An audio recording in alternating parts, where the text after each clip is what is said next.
கர்த்தருடைய மகா பரிசுத்தமுள்ள நாமத்திற்கு மகிமை உண்டாவதாக.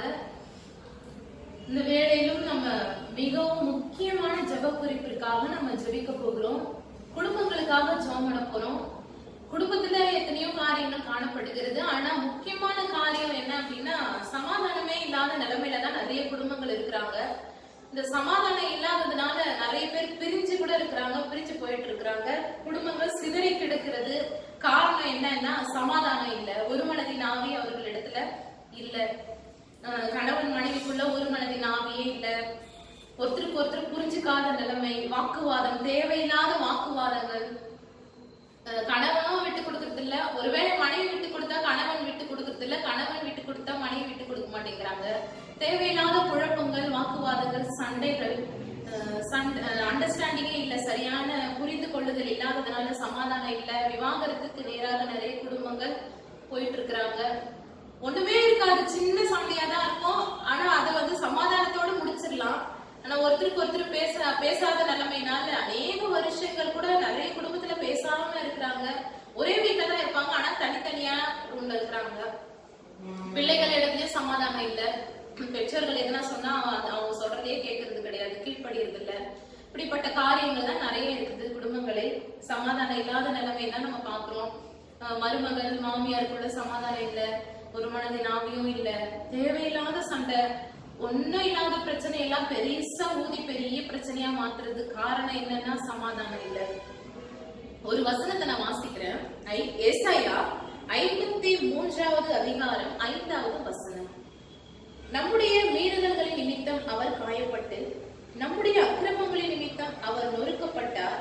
நமக்கு சமாதானத்தை உண்டு பண்ணும் ஆக்கினை அவர் மேல் வந்தது, அவருடைய தழும்புகளால் குணமாகிறோம். என்ன வாசிச்சோம் அப்படின்னா, நமக்கு சமாதானத்தை உண்டு பண்ணும் ஆக்கினை அவர் மேல் வந்தது அப்படின்னு வாசிக்கிறோம். ஆண்டவராகிய இயேசு கிறிஸ்து இந்த உலகத்துல வாழ்ந்த பொழுது ஒரே ஒரு பாவம் கூட அவருக்கு பாவம்னா என்னன்னே தெரியாது. பாவம் பண்ணாத சுத்த கண்ணராகிய இயேசு கிறிஸ்து நமக்காக, நமக்கு சமாதானத்தை உண்டு பண்ணுவதற்காக, நமக்கு சமாதானத்தை கொடுக்கறதுக்காக அவர் என்ன பண்ணாரு, அடிக்கப்பட்டார் அப்படின்றது நம்ம பாக்குறோம்.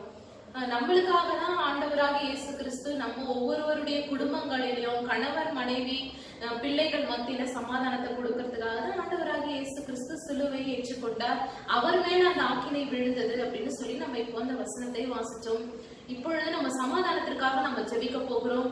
ஒருவேளை நீங்க கூட சொல்லிட்டு இருக்கலாம், தேவையில்லாத பிரச்சனைகள் எங்க குடும்பத்துல வருது, ஏன்னே தெரியல அப்படின்னு சொல்லி நீங்க ஜெபம் பண்ணிட்டு இருக்கலாம். ஒருவேளை கேள்வியோட இருக்கலாம். இந்த வேலையில ஆண்டவரை பார்த்து நம்ம சொல்ல போறோம், ஆண்டவரே எங்க குடும்பத்துல ஒரு சமாதானத்தை கொடுங்க அப்படின்னு சொல்லி ஆண்டவரை பார்த்து நம்ம சொல்ல போகிறோம். இன்னொரு வசனத்தையும் நான் வாசிக்கிறேன்.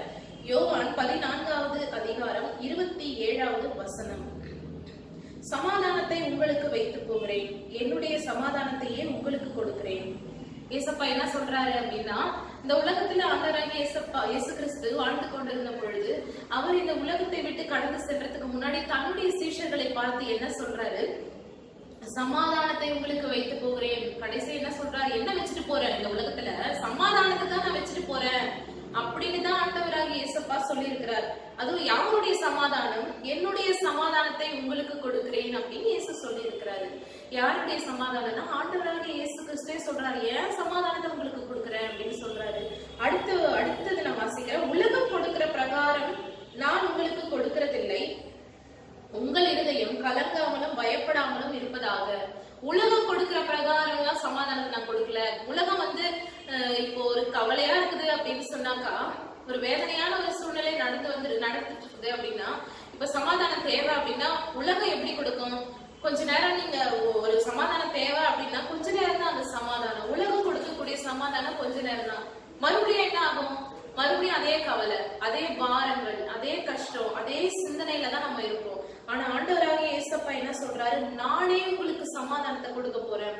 இந்த வேலையிலையும் நீங்க சமாதானம் இல்லாமல் ஒருவேளை குடும்பங்கள் பிரிந்திருக்கலாம், கணவன் மனைவிகள் பிரிந்திருக்கலாம், குடும்பங்கள் சிதறி போய் இருக்கலாம், பிள்ளைகள் இடத்துல சமாதானம் இல்லாம ஒருத்தருக்கு ஒருத்தர் பேசிக்காத நிலைமையில இருக்கலாம். இந்த வேலையில ஆண்டவருடைய சமாதானத்தினால உங்க குடும்பத்தை அவர் நிரப்புகிற தேவனா இருக்கிறார். உங்களுடைய பிள்ளைகளையும் சமாதானத்தினால் நிரப்புகிற தேவனா இருக்கிறார்.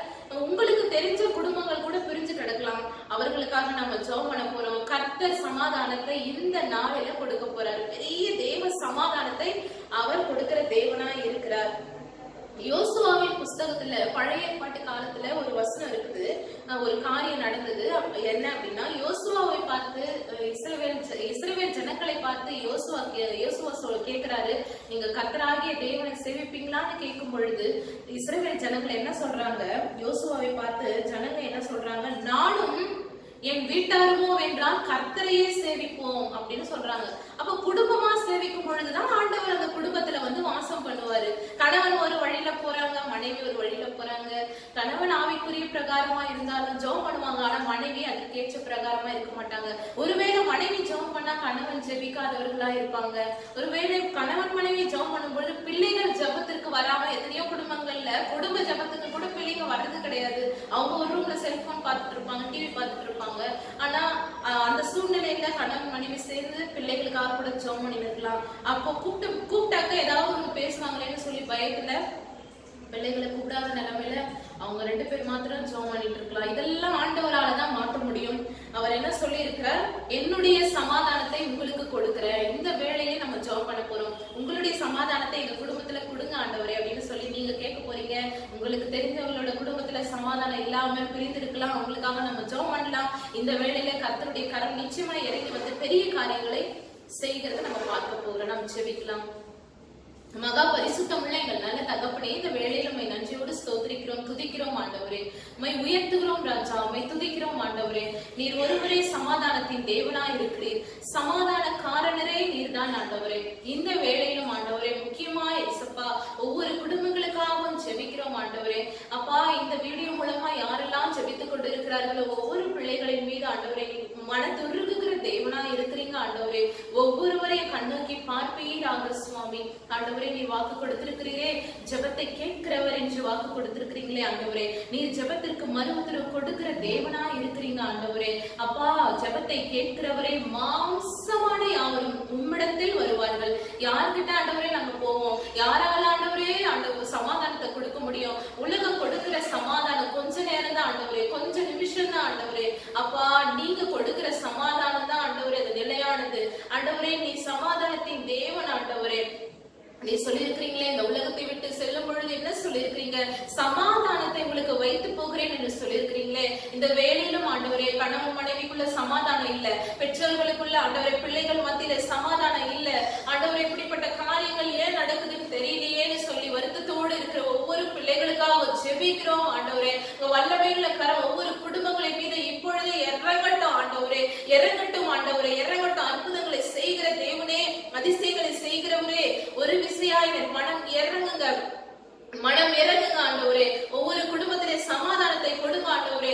ஏசப்பா, ஒருவேளை ஏசப்பா ஆண்டவரே சமாதானம் இல்லாததுனால கணவன் மனைவிக்குள்ள தேவையில்லாத வாக்குவாதங்கள், மனஸ்தாபங்கள், மனசு ஆண்டவரே கஷ்டப்படுத்துகிற வார்த்தைகளை பேசுறாங்களேன்னு சொல்லிட்டு தேவையில்லாத சண்டைகள் ஏன் வருதுன்னு சொல்லி ஆண்டவரே கவலையோடு இருக்கிற ஒவ்வொருவருக்காக ஜெபிக்கிறோம். ஒவ்வொரு குடும்பங்களுக்கு சமாதானத்தை இப்பொழுது இந்த வேளையில இயேசுவின் நாமத்தினால கட்ட அவிழ்த்து ஜெபிக்கிறோம் ஆண்டவரே. நீங்க சொல்லி இருக்கிறீங்களே ஆண்டவரே, உலகத்திலே எவைகளை கட்ட விழுப்பீர்களோ அவைகள் பரலோகத்திலும் கட்ட விழுக்கப்படும் என்று வேத வசனத்தின்படியால் இயேசுவின் நாமத்தினால சமாதானத்தின் நதியை ஆண்டவரே இப்பொழுது நீங்க ஊற்றுங்க இயேசப்பா. சமாதானத்தை கொடுங்க ஆண்டவரே. உன் அலங்கத்திற்குள்ளே சமாதானம் இருக்கும் என்று சொல்லி இருக்கிறீங்களே. ஒவ்வொரு குடும்பங்களுக்குள்ள சமாதானம் கொடுங்க, சமாதானத்தை கொடுங்க, சமாதானத்தை அனுப்புங்க ஆண்டவரே. நீங்க அதற்காக தானே ஆண்டவரே வந்தீங்க. சமாதானத்தை உண்டு பண்ணுகிற ஆக்கினை ஆண்டவரே நீங்க ஏற்றுக்கொண்டீரே ராஜா. இப்பொழுதே சமாதானத்தினால நிரப்புங்க. ஒவ்வொரு குடும்பங்களுக்குள்ளும் சமாதானம் இறங்கட்டும், இறங்கட்டும். இயேசுவினுடைய சமாதானத்தினால நிரப்புகிறீரே. ஸ்தோத்திரம் ராஜா, ஸ்தோத்திரம் ஆண்டவரே. அப்பா ஏசப்பா, மருமகளுக்குள்ள மாமியாருக்குள்ள தேவையில்லாத பிரச்சனைகள், ஒருவேளை குடும்ப உறவுகளில சொந்தக்காரர்கள் மத்தியில சமாதானம் இல்ல ஆண்டவரே, தேவையில்லாத சண்டைகள், சொத்து பிரச்சனையினால சமாதானம் இல்ல ஆண்டவரே. இப்படிப்பட்ட காரியங்கள் இயேசுவின் நாமத்தினால விலகட்டும் ஆண்டவரே. ஒவ்வொரு குடும்பங்களுக்குள்ள தேவ சமாதானம் இறங்கட்டும், இறங்கட்டும். சொல்லுங்க, தேவ சமாதானத்தினால நிரப்புங்கன்னு சொல்லுங்க.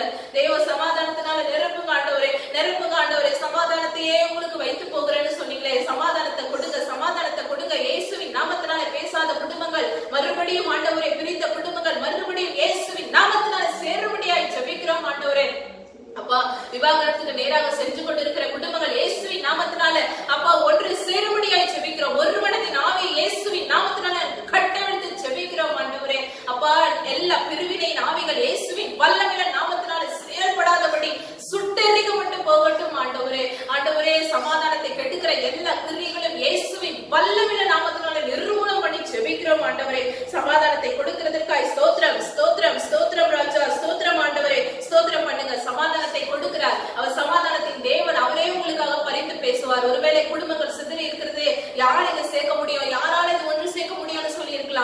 இயேசுவாலதான் சேர்க்க முடியும், இயேசுவாலதான் உதவி செய்ய முடியும். சங்கீதம் 29வது அதிகாரம் 11வது வசனத்தின்படியாய் கர்த்தர் தமது ஜனத்திற்கு சமாதானம் அருளி அவர்களை ஆசீர்வதிப்பார்.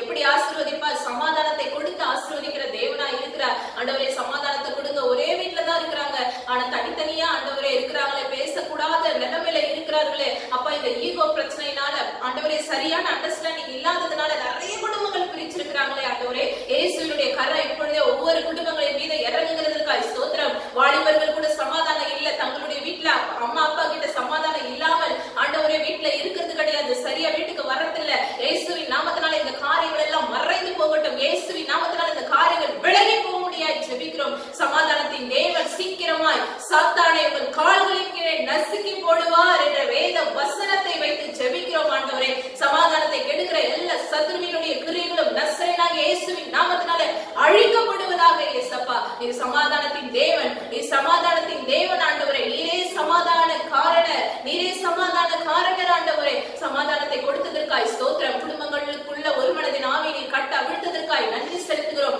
அன்பை கொடுங்க ராஜா. அன்பினால் ஆண்டவரை ஒவ்வொருவரையும் ஆண்டவரை நடத்தும்படியான கிருபையை தாங்க. விட்டு கொடுக்கிற எண்ணத்தை கொடுங்க இயேசப்பா. வார்த்தைகளில கூட பரிசுத்தத்தை கொடுங்க இயேசப்பா. அன்பான வார்த்தைகளை பேசட்டும் ஆண்டவரே. அன்பாய் நடந்து கொள்ளட்டும். கணவன் மனைவிக்குள்ள, பிள்ளைகள் மத்தியில, மருமகள் மாமியாருக்குள்ள, ஆண்டவரே சொந்தக்காரர்கள் மத்தியில இயேசுவின் நாமத்தினால ஆண்டவரே அன்பை விதைக்கும்படியாய் ஜெபிக்கிறோம் ஆண்டவரே. அப்பா நீர் அப்படியாய் செய்கிறதற்காய் ஸ்தோத்திரம் ஆண்டவரே. அன்பிலே நிலைத்திருங்கள் என்ற வசனத்தின்படியாய், வேதத்தின் ஆண்டவரே வார்த்தையின்படியாய் ஆண்டவரே அன்பிலே நிலைத்திருக்கும்படியாய் கிருபை செய்யுங்க. நீர் அப்படியாய் செய்கிறதற்காய் ஸ்தோத்திரம். ஒவ்வொரு குடும்பங்களுக்குள்ள சமாதானத்தை கட்ட அவிழ்த்ததற்காய் நன்றி செலுத்துகிறோம். நீ பெரிய காரியங்களை செய்ய போகிறதற்காய் நன்றியோடு ஸ்தோத்திரிக்கிறோம். எப்படி ஆண்டவரே யோசுவாவின் இடத்துல ஜனங்கள் சொன்னார்களோ, நானும் என் வீட்டாருமோ வென்றால் கர்த்தரையே சேவிப்போம் என்ற வேத வசனத்தின்படி குடும்பமாய் ஆண்டவரை உண்மையே துதிக்கட்டும், உண்மையே நோக்கி பார்க்கட்டும் ராஜா. ஒருவேளை ரட்சிக்கப்படாதவர்களா இருக்கலாம் ஆண்டவரை, உங்களை பற்றி தெரியாத நபர்களாக இருக்கலாம். அப்படிப்பட்ட குடும்பத்துல கூட ஆண்டவரை சமாதானத்தை இந்த வேளையில கொடுத்ததற்காய் ஸ்தோத்திரம். யார் யாருக்கெல்லாம் ஜெபமடைத்தாங்களோ அத்தனை குடும்பங்களிலே ஒரு சமாதானத்தின் நதி ஆண்டவரே இந்த வேளையில ஆண்டவரே வந்ததற்காய் நன்றியோடு ஸ்தோத்திரிக்கிறோம். பெரிய காரியங்களை செய்யுங்க. உங்க நாமத்தை நீர் மகிமைப்படுத்துங்க அப்பா. ஆசீர்வதிக்கும்படியாய் ஜெபிக்கிறோம். கர்த்தர் தமது ஜனத்திற்கு சமாதானம் அருளி அவர்களை ஆசீர்வதிப்பார் என்ற வேத வசனத்தின்படி நிறைவாய் ஆசீர்வதிங்க. சமாதானத்தினால் நிரப்புங்க ராஜா. அப்பா வருகிற நாட்களில சாட்சியாய் நிற்கட்டும். தேவ சமாதானம் இந்த வேளையில ஒவ்வொருவரையும் ஆட்கொண்டதற்காக நன்றியோடு ஸ்தோத்திரிக்கிறோம். சகல துதி கன மகிமை எல்லாவற்றையும் இயேசு ஒருவருக்கே செலுத்துகிறோம். சமாதானத்தின் தேவனாகிய, சமாதான காரணராகிய, சமாதான கர்த்தராகிய இயேசுவின் நாமத்தினாலே, இயேசு கிறிஸ்துவின் வல்லமையுள்ள நாமத்தினாலே இந்த ஜெபத்தை ஏறெடுக்கிறோம். ஜீவனுள்ள நல்ல பிதாவே, ஆமென் ஆமென். இந்த வேளையிலும் சமாதானத்துக்காக ஜெபிச்சிருக்கிறோம். சமாதானத்தின் தேவன் ஆண்டவராகிய இயேசு கிறிஸ்து அவர் ஜெபத்தை கேட்டிருக்கிறாரு, சமாதானத்தை கொடுத்திருக்கிறார். பெரிய மாற்றத்தை உங்க குடும்பங்களிலே நீங்க வருகிற நாட்கள்ல பாப்பீங்க. தொடர்ந்து ஜெபிக்க விரும்பினால் எங்களுடைய போன் நம்பருக்கு நீங்க ஜெபம் பண்ணிக்கோங்க. கர்த்தர் பெரிய காரியங்களை செய்வார். உங்களுக்கு தெரிஞ்சவங்களுக்கும் நீங்க அறிமுகப்படுத்துங்க. நம்பர் சொல்றேன், நோட் பண்ணிக்கோங்க. 08754054789. இன்னொரு நம்பரை சொல்றேன், அதையும் நோட் பண்ணிக்கோங்க. 09677486631. கர்த்தர் உங்களை ஆசீர்வதிப்பார்.